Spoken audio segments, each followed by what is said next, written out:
Ayo, tak kasih tahu ya, kalau ujian internalnya mau bagus, jangan jadi pendiam. Mulai hari ini, apa aja tanyain. Apa aja diomelin gitu. Karena mungkin adik-adik bayangkan, oh gampang, nanti ditanya itu saya akan jawab. Begini, nggak bisa adik-adik. Kayak kamu mau atau yang ikut SNMPTN atau ikut mandiri itu. Kalau matematika butuh garap, nek gak garap gak iso. Terus kuncinya itu. Silakan ditunggu kalau ada pertanyaan. Izin bertanya, Prof. Boleh. Mengenai prognosa ya, Prof ya. Saya pernah dengar, jadi kan ada klien tanya dokternya gitu. Ini bisa sembuh nggak ya, Dok? Kemungkinan 30% sembuh. Nah, penentuan presentasenya itu gimana ya, Prof? Dari langkah-langkah diagnostik standar yang tadi Ananta lakukan. Dari anamnesa, pemeriksaan fisik, bla bla bla sampai diagnosa kan Mas ya. Nah, setelah itu diagnosa itu penting untuk kita, dokter hewan. Kalau sudah tahu penyakitnya, kita mau melakukan terapi kan ya. Tapi diagnosa disampaikan ke klien itu yang penting prognosanya waras atau enggak gitu. Betul ya? Jadi ininya beda gitu. Jadi kalau ditanyakan bisa sembuh atau enggak, tergantung. Expert judgment-nya itu ada di adik-adik. Kan dokternya adik-adik itu nanti pada saat ujian itu yang duduk jadi dokternya itu sebenarnya kan adik-adik. Adik-adik mau menentukan misalnya sama-sama parvo. Parvo ya, adik-adik tahu dia Infosta. 30-70%. Tadi itu masuk Infosta ya Mas Ananta ya? Iya, Prof. Baik. Ketika dia itu adik-adik evaluasi lagi, lihat dulu umurnya berapa anjing yang kena parvo tadi gitu. Kalau di bawah 2 bulan adik-adik Infausta karena yang diserang adalah otot jantung. Tapi kalau di atas 3 bulan kemungkinan survive-nya lebih besar. Walaupun dua-duanya sama-sama Infausta loh ya Mas Ananta ya. Tapi yang di bawah 2 bulan jauh lebih berat dibandingkan yang umurnya di atas 2 bulan. Jadi ketika menentukan berat ringannya atau prognosa itu seperti apa, adik-adik yang menentukan karena adik-adik dokternya, adik-adik yang mengevaluasi dari anamnesa sampai penentuan diagnosanya. Makanya saya selalu ingatkan ke adik-adik jangan suka didubius. Bisa dipakai, boleh. Diagnosanya jauh lebih cepat, obatinya jauh lebih cepat, pasienmu mungkin lebih banyak karena tidak lama. Dokter itu pinter yo gitu. Padahal cuma periksanya sedikit loh, nggak pakai acara lama-lama di situ, tapi sembuh.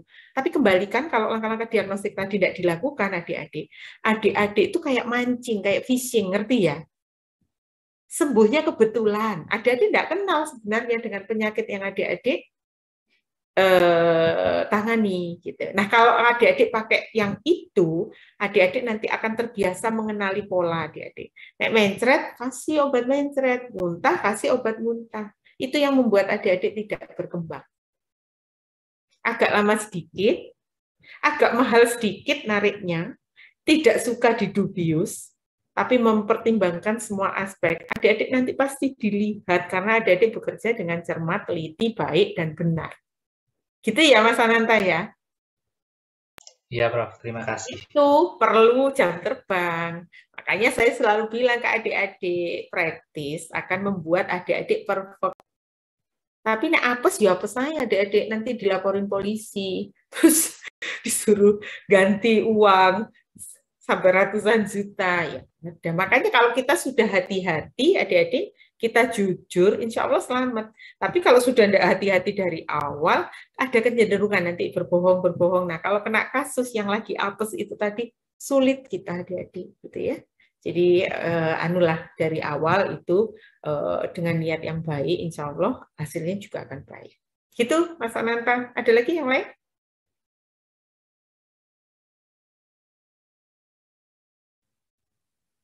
Prof, izin bertanya, Prof. Iya, Tirza.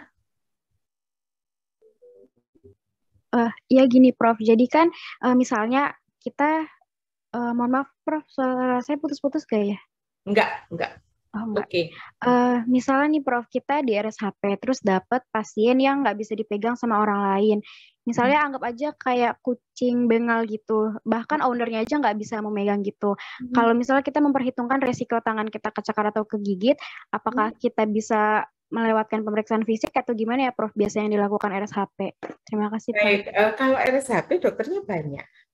Tapi kalau Tirza tanya pengalaman saya, gitu ya, ini berarti pendapat pribadi ya, tidak general ya Tirza, juga tidak mengkomen apa yang dikerjakan oleh sejawat yang lain. Kalau saya ada pasien, saya wajib bisa menghandle. Nggak tahu saya sendiri atau ada asisten atau ada adik-adik mahasiswa, syaratnya nomor satu harus bisa dihandle. Karena kalau tidak, itu hewannya stres, ya, belum lagi membahayakan kita. Nah, kalau membahayakan kita, nanti ada topik zoonosis dengan saya, tapi bukan zoonosis yang kayak tokso, yang kayak gitu nggak ada, Dek. Misalnya saya nanti ngajarin adik-adik tentang cat scratch fever, gitu. Misalnya dicakar kucing kok kadang demam, kadang enggak ya, kenapa? Yang kayak gitu-gitu. Nah, kalau itu membahayakan, kalau saya nggak akan mencoba, wis dok, nggak pakai di pemeriksaan fisik, wis langsung diobati aja. Saya juga nggak mau. Karena saya tahu, tapi mungkin sedikit beda ya Tirza ya. Kalau saya ini kan dosen, didik adik-adik untuk sesuatu yang standar. Silakan, gitu. Harus dengan yang tadi saya sampaikan, step-stepnya harus diikuti. Tapi nanti kalau misalnya praktisi berdasarkan pengalaman, boleh di-skip, nggak pakai pemeriksaan fisik.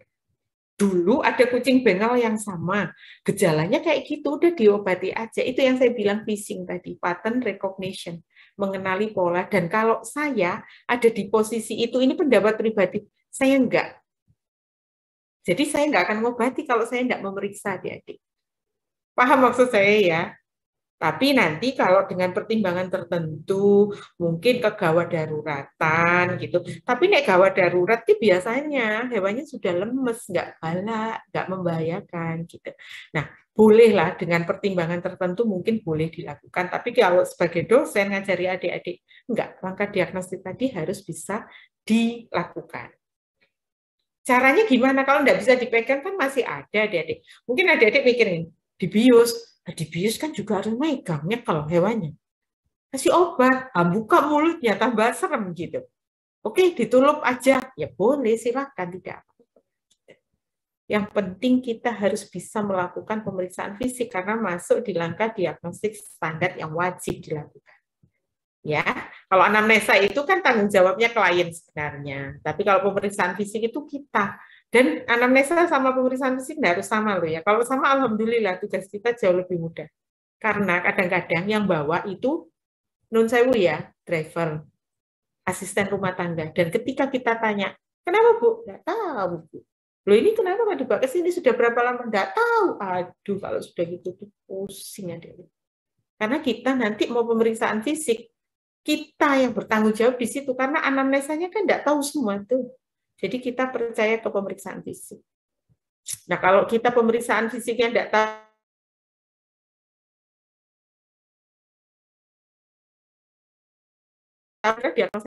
semua tidak tahu, jadi gawat gitu adik-adik ya. Jadi semoga Tirza paham, kalau menemu di luar sana, mau mengobati yang seperti itu kembali ke masing-masing. Tapi kalau saya dosen, saya ngajari adik-adik, enggak, sebaiknya tidak dilakukan penanganan. Kalau kita tidak bisa melakukan langkah diagnostik standar sebelumnya. Coba adik-adik bayangkan, adik-adik mau ujian praktek interna. Yakin tidak ada pertanyaan?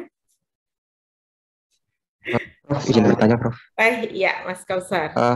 Untuk pemeriksaan penunjang itu apa perlu kita setiap pada pasien kita perlu pakai pemeriksaan penunjang seperti pemeriksaan darah itu setiap pasien atau mungkin kalau ada dokternya mungkin bisa bertanya ke dokternya lebih senior seperti itu. Sama, sebenarnya itu masuk langkah diagnostik standar adik-adik. Misalnya kucingnya demam, adik-adik tidak tahu itu inflamasi atau infeksius, gitu ya. Kalau misalnya dia diare terus dengan antibiotika dia sudah tidak responsif, gitu. Wajib sebenarnya. Karena itu pemeriksaan penunjang itu membantu kita untuk mendiferensiate dari diferensial diagnosa yang sudah kita tentukan. mau X-ray kayak gitu. Misalnya sama-sama pincang gitu. Oh, ternyata patahnya di sini ya. Itu kan perlu penunjang ya, Mas ya. Tapi kalau bertanya apakah wajib dilakukan ke semua pasien?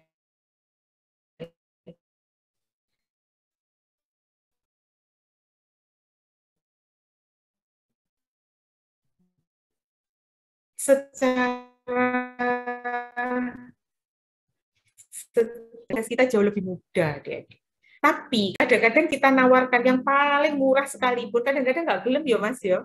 Nggak ada uangnya, ini kucingnya ini di shelter gitu. Kadang-kadang gitu, rescuean gitu, nggak ada uang gitu. Ya kalau yang begitu nggak apa-apa Mas Kautsar. Kita nggak bisa memaksa.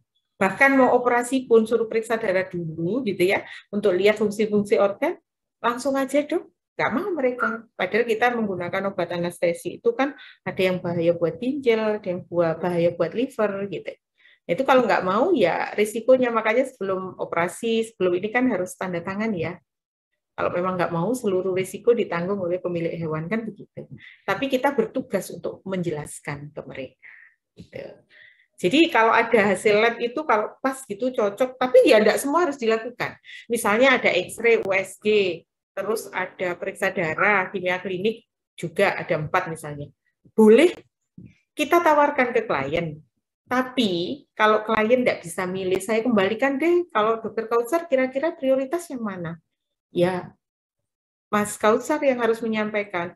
Kalau problemnya seperti ini, kayaknya X-ray saja cukup deh, Bu.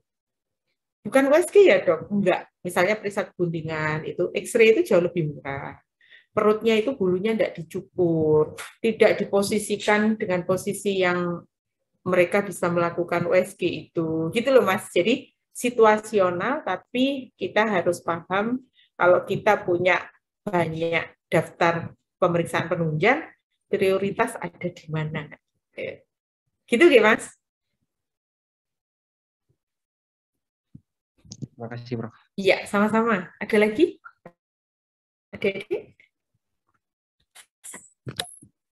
Prof, Sambil. saya Oh, oke. Iya, Li. Oke. bertanya, untuk ujian internal itu kan nanti kita akan tahu pasien, keluhan pasien itu apa aja, terus kita langsung dinilai dengan nilai apa ujian internal itu ya. Ya, ya. Jadi kalau misalnya si pasien itu, si klien itu nggak mau X-ray USG atau yang lain itu, nanti nilai kita itu di affect kan ya? Jadi gini ya, nanti Li dan teman-teman kalau ujian internal yang offline ini ada ambulator. Ingat ya, ambulator yang dulu warnanya pink tuh ketika praktikum. Terus di bawahnya itu ada form untuk pemeriksaan darah. Di bawahnya lagi ada form untuk X-ray. Ya, Li ya. Di belakangnya lagi ada form untuk menulis resep. Seperti di farmasi. Jadi nanti kalau ada pasien, kemudian misalnya ujiannya dengan saya bilang, oh pasien ini layak dipakai untuk ujian. Maka JIY harus masuk ke poli, melakukan anamnesa dan pemeriksaan fisik. Sudah cukup di situ saja. Nanti misalnya Li ini dengan Yue yang akan konsultasi ke saya. Li boleh masuk ke ruangan untuk mengerjakan langkah diagnosis standar berikutnya. Misalnya, mau berencana X-ray, tulis saja mau X-ray dengan posisi apa untuk apa.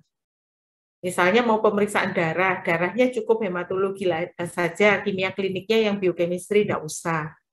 Nanti ditulis saja. Nanti resepnya mau dikasih ini dan ini. Diferensial diagnosa dan prognosa jangan lupa untuk diisi ya. Kalau nggak diisi nggak ada nilainya. Gitu. Nah nanti setelah selesai, Li sudah selesai, Yue kan nanti juga selesai dengan saya. Apa yang saya lakukan ke pasien itu paling nggak harus mirip dengan yang Li lakukan supaya bisa lulus. Nanti saya akan bertanya ke Jiayi, kenapa harus periksa ini untuk apa? Tujuannya apa? Gitu.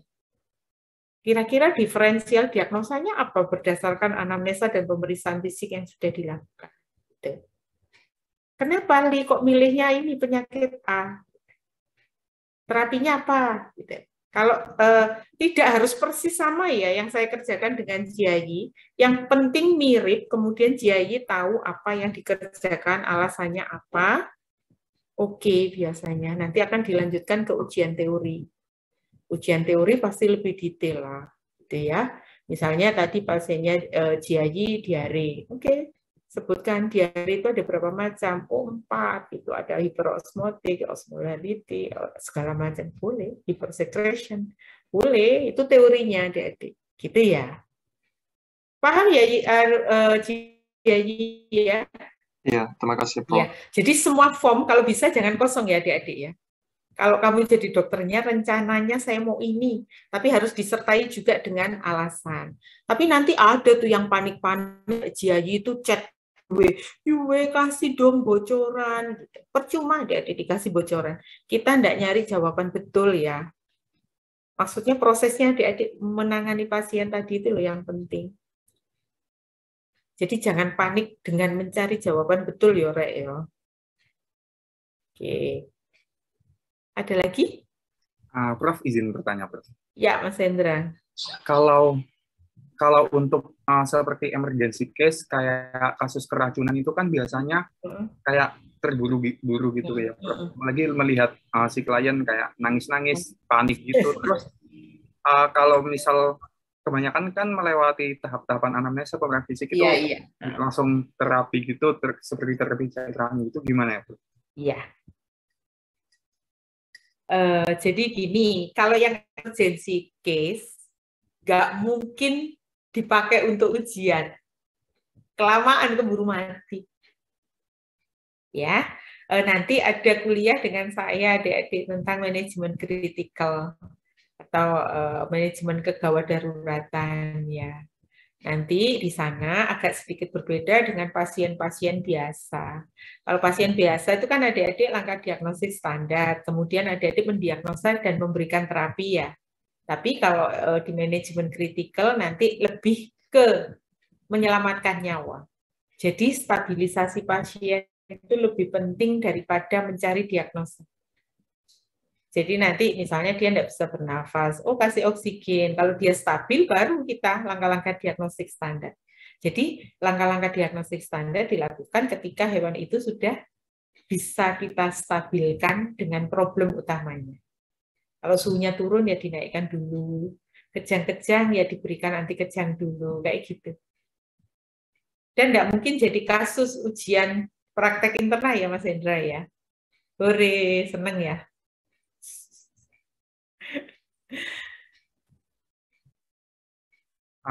Tanya lagi, Prof, boleh? Boleh. Kalau untuk misal penyakit yang patok pneumonis gitu, apakah tetap ada diagnosa bandingnya gitu, atau? Jarang adik-adik ya penyakit yang dengan gejala yang dari awal anamnesa itu sudah patok pneumonis, nah iki gitu.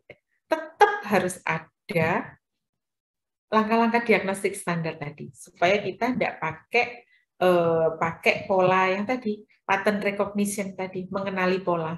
Kita sekarang sudah geser ke problem approach oriented. Jadi problemnya itu ya keluhannya pasien itu, keluhannya klien itu apa? Itu adik-adik harus ikuti sampai adik-adik menemukan organ utamanya itu yang ada problem yang mana, sekundernya yang mana. Nah itu baru dokter hewan yang benar. Hampir semua fakultas yang ada kedokteran hewannya sudah tidak pakai pattern recognition tadi, adik-adik semuanya pakai problem approach oriented supaya adik-adik bisa menganalisis, melakukan sintesis gitu terkait dengan kasus yang adik-adik peroleh gitu. Dan itu untuk ujian kompetensi nanti juga akan ada lah. Saya doakan semoga adik-adik nanti ujian kompetensinya masih CBT, tidak pakai OSCE. Kalau pakai OSCE setengah mati adik-adik. Kita dosennya juga setengah mati.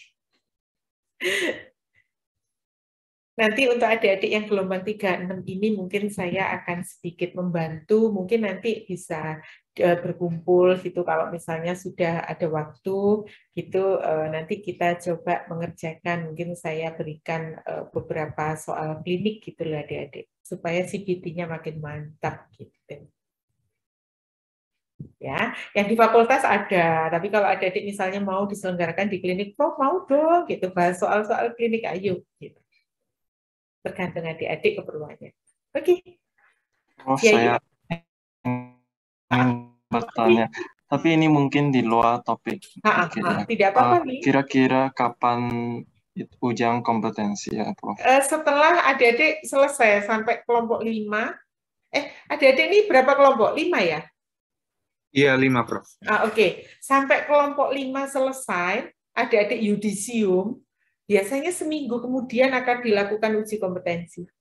Coba dilihat putaran dari koasnya itu terakhir kapan ya? Saya nggak hafal. Tapi kalau di klinik itu paling terakhir sama retro, kalau ini baru masuk Mei ini kedua, hitung aja deh, adik. 10 minggu kali 10 minggu itu 2 bulan setengah. 2 bulan setengah dikali 4, 10 bulan. Mungkin akhir tahun, Li. Tahun depan, Li. Masih tahun depan. Nah, kalau tahun depan mungkin setidaknya CPT OC-nya juga udah keluar. Semoga belum ya.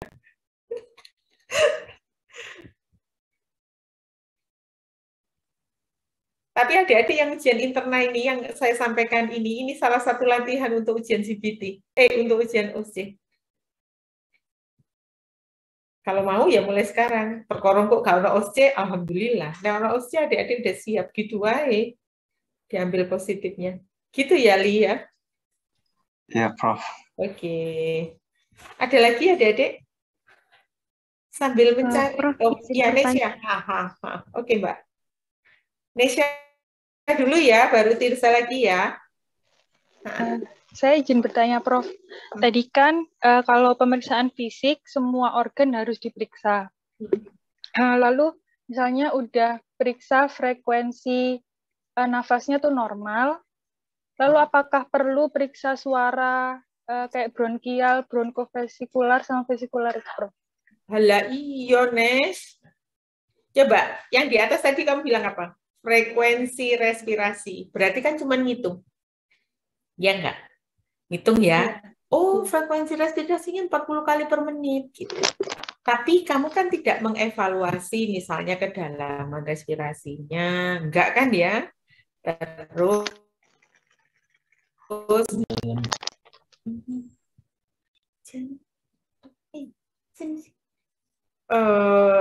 frekuensinya kamu ngitung, tapi yang lain-lain kamu nggak ngitung, Nes. Jadi frekuensi respirasi itu tidak sama dengan kalau kamu menggunakan stetoskop, kamu periksa suara bronkial, vesikulernya seperti apa. Oh, ada suara abnormal. Oh, kanan dan kiri itu kayaknya ada suara yang berbeda deh di lobus paru yang kranial, kaudal, atau yang aksesoris gitu ya. Jadi, kalau Nesya hanya menghitung frekuensi respirasi, itu hanya frekuensi respirasi. Tapi kalau pemeriksaan yang pakai stetoskop semuanya dilakukan, berarti Nesya sedang mengevaluasi kualitas respirasi. Lu kan, Nes? Beda nggak, Nes, rasanya tadi, Nes? Beda kan ya? Satunya frekuensi saja, yang satunya kalau dilakukan semua, jadi memeriksa kualitas respirasi. Sama kayak pulsus, Nes. Kalau kamu memeriksa pulsus, frekuensi pulsus, ya sudah, frekuensi pulsus. Kalau kamu misalnya nggak auskultasi jantung, kan berarti jantungnya nggak dievaluasi. Tidak mengevaluasi sistem sirkulasi. Kualitasnya tidak dievaluasi, hanya mengukur pulsus saja. Padahal kalau pulsus itu kan periferia. Kalau frekuensi jantung kan jantungnya yang dievaluasi. Ya. Terima kasih, Prof. Iya, sama-sama. Pak, sudah selesai. Bapak. Oke, lanjut, Tirza. Iya, Prof, izin bertanya. Ini untuk yang terapi. Sebelumnya saya juga kurang paham mekanisme yang ada di RSHP itu seperti apa. Tapi untuk beberapa owner kan kadang tuh meminta keringanan harga. Nah, salah satunya yang bisa kita potong harganya itu dari terapinya. Misalnya kita udah menentukan terapi yang diberikan itu ada 5 macam pemberian obat ya, Prof. Tapi dari ownernya minta ada yang bisa dikurangin atau enggak. Nah, nanti itu untuk sistem mekanisme ujiannya bagaimana ya, Prof? Apakah dari kita tetap memberikan itu atau nanti dari Profnya ada potongan? Terima kasih, Prof. Jadi kalau adik-adik ini hanya simulasi saja, misalnya kayak Jiayi tadi ya, walaupun tidak dilakukan X-ray di rumah sakit, tapi kalau Li merencanakan dengan alasan tertentu yang nanti bisa disampaikan ke dokternya boleh. Syukur-syukur kalau Li mau X-ray, ternyata dokternya yang tadi UW ke saya bilang harus X-ray. Nanti hasil X-ray saya bisa berikan ke Li untuk dievaluasi, untuk diinterpretasikan. Gitu. Nah, kalau misalnya obat, saya memberikan 5 obat, Tirsa cuma 3, ya nggak masalah.